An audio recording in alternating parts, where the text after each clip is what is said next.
This is a podcast that seeks justice. Justice for the lives stolen by those in society that hide amongst us every day. Hidden in our towns, cities, and countrysides, the places that we work, and sometimes in our very own homes. This is Hidden Killers. Welcome to the podcast. My name is Tony Bruschi. Thanks for joining us. Be sure to press subscribe wherever you download podcasts so you don't miss any of our discussions and breaking updates on the cases that we're following here for you. Forensic Psychologist Kate Wallinga is joining us again. We're talking more about the Kohberger case and some of his behaviors on campus that have been noticed and have been reported on recently prior to the murders taking place. I want to touch on that because several people coming out saying they saw him around campus, and this is not the campus that he belonged to. He was going to Washington, and he was at the University of Idaho campus, sitting around campus. Many people saying that he would just sit there and stare at them for many minutes on end, making many people get up and get out of there because he made them feel so uncomfortable. It leads me to wonder, was Kohberger targeting more than just the girls and Ethan that he killed in that home on that night? Were there other targets in his mind? Was he looking for the best possible opportunity, the way he seemed to lurk around the University of Idaho campus? Kate, what are your thoughts? That would be the logical thing to do. Mm-hmm. So if he was in a rational and logical mindset, maybe. Yeah. You know, I went to college in a town that had two major colleges in it. And it was the one that I attended at the time, anyway, was about 6-1 male to female. Mm-hmm. So I got used to being stared at all the time, objectified all the time. That's just sort of like, and I'm not all that. It's just the fact that I happened to appear female was like, that was enough, you know? Yeah. And, you know, the sayings that where the men are men, the women are men, and the sheep run like hell. You know what I'm saying? Mm-hmm. Like that was sort of our motto. And so I kind of, any large group, you get these people who hang on the edge and stare. And in the moment, maybe you don't notice them at all. Maybe you notice, but you think they're shy. Yeah. Maybe you notice and you get creepy vibes. Like, it's hard to know. Everybody in Idaho knows what happened by this point. And so there's now their memories are starting to be filtered through that knowledge. And some of those memories are going to hold tight, but some of those memories might get fuzzy or might fade to fit the facts of the narrative that the media has told them. Mm-hmm. That's interesting to think about. When we are talking about Kohberger, something that I don't like giving a lot of attention to, but I am kind of curious about the psyche of the individual. It's this woman, I'm not even going to give her name, that has been posting bizarre things on Facebook, writing diary-like posts, professing her love for Kohberger, saying he's the divine masculine. I know that the last I had heard weeks ago is that Bryan is being kept isolated from other inmates. And so I know that we do both likely sleep alone, as I mentioned in a past post. A lot to unpack there, where she really goes into this love for this individual that she's never met. She just knows the horrible things that he's done. What is that? What is going through one's mind to... It's just as we were talking before, everybody takes things differently. Most of us look at this and go, this is a crazy, horrible human being. She equates this to utter love. And I know that happens quite frequently with killers in prison. They end up getting a handful or many people that seem to fall in love with them from the outside. What's going on with someone who does that sort of behavior? The formal jargon term is hybristophilia. Okay. And it's more often attributed to women experiencing it toward male inmates than vice versa, although it can happen in both directions. There's a lot of maybes around it, in the same way that you could honestly answer the question of why do any two people get into a relationship? Sure. And this is a relationship. It's a parasocial relationship, which is another, I don't use a lot of jargon, but parasocial means you don't know them. They don't know you. You have an idea of them. So I have a podcast. I have people out there in the world who believe that we are friends because they've heard my podcast. Sure. And I'm like, that's, I get you. You get me. So it's a choice that I made by having a publicly available podcast, but it's also like, just if you actually want to get to know who I am, talk to me. Like, that's an important first step. But so with hybristophilia, it used to be sort of the old school thinking was about like girls or women being attracted to the bad boys. Mm-hmm. That's way, I think, oversimplifying it. Yeah.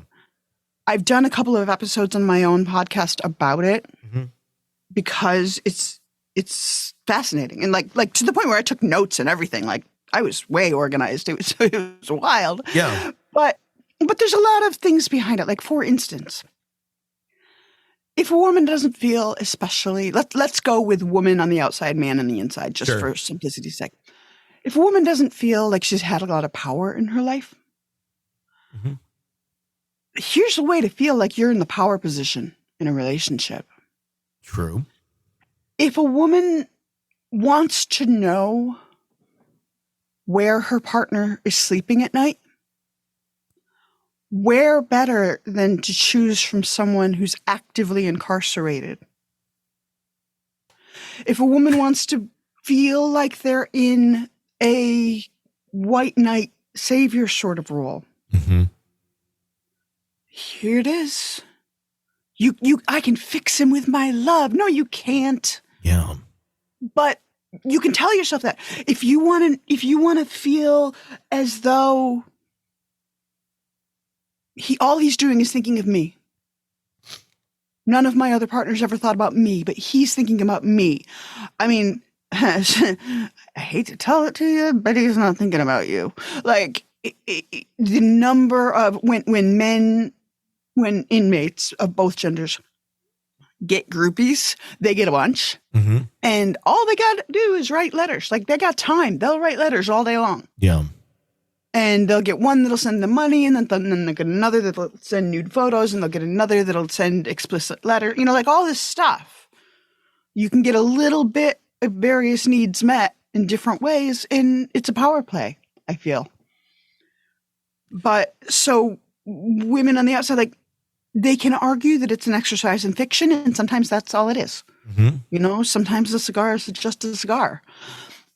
But often it is this sense of like, I look at this person and find him physically attractive, and the concept of acting out in this incredibly intense, violent way signals virility to me.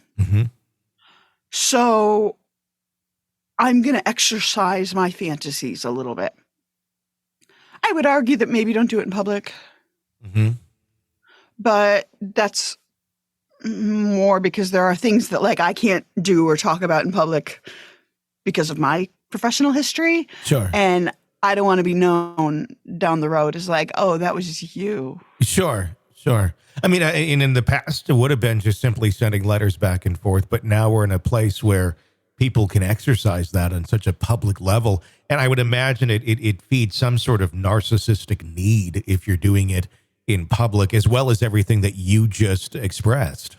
Well, if she can't, for instance, and I don't know this, but if she can't reach him, or if he's not responding, which, like, I'm not his lawyer. I don't play one on TV, but here's my official legal advice. Don't respond. Yeah. Not yet. Not now. Sure. You know, just there's nothing good that would come of that.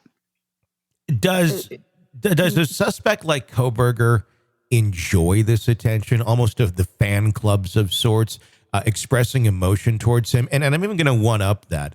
Could someone like Kohberger, you know, you can see this in historically from other people who've committed horrible crimes. Even, Manson got married in prison because somebody fell in love with him.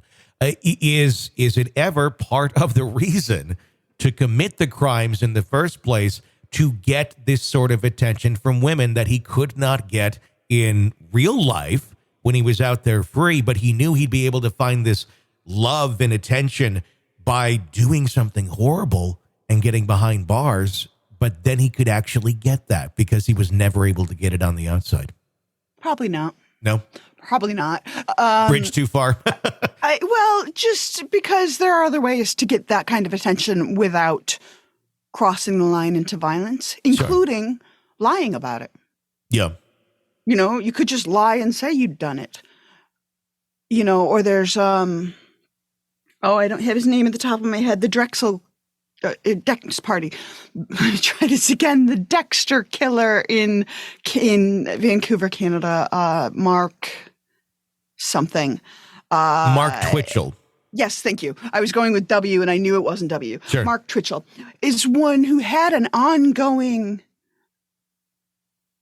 correspondence with a woman on Facebook where it sounds like he was being pretty honest with her about his plans, intentions, and acts, and she was being not at all. Like, she wasn't lying. She was she was speaking about this in hyperbole or in theory or in fictional mindset. Yeah. How interesting. It's such a twisted road that one goes down when that all comes into play. So I don't I don't think so. I don't think that perpetrators do things like this specifically for random possible female attention. Because let's be real. If that's what he wanted, there were other ways to get it. Sure. But did he see those other ways, or he's already lived his life so far and never truly found a way to get it though? He's a PhD student. He could have studied how to date. You'd think. And so it's just like I just don't get, like, we all know somebody where one half of the couple's a 3 and the other's a 7 or an 8, and you're like, how did that happen? Sure. But it does. It happens all the time. And, partly it has to do with things, like empathy, which doesn't seem to be the strong point in most violent offenders. Fair. But if that was the priority, there are other ways to go about it. That being said, who's going to say no? You're in prison, it's boring, it's dark, you're surrounded by people that want to harm you, and so you're put in solitary, which is even more boring and darker, and let me tell you something, prison smells terrible. So, it's an assault on the senses in many, many ways. It's always loud. It's always bright. It always smells bad. You have no comfort items. It's not the kind of place where you're like, I'm just going to stretch out and take a nap here. No. And so if somebody reaches out from the outside and says, hey, you're great. I have so much respect for who you are.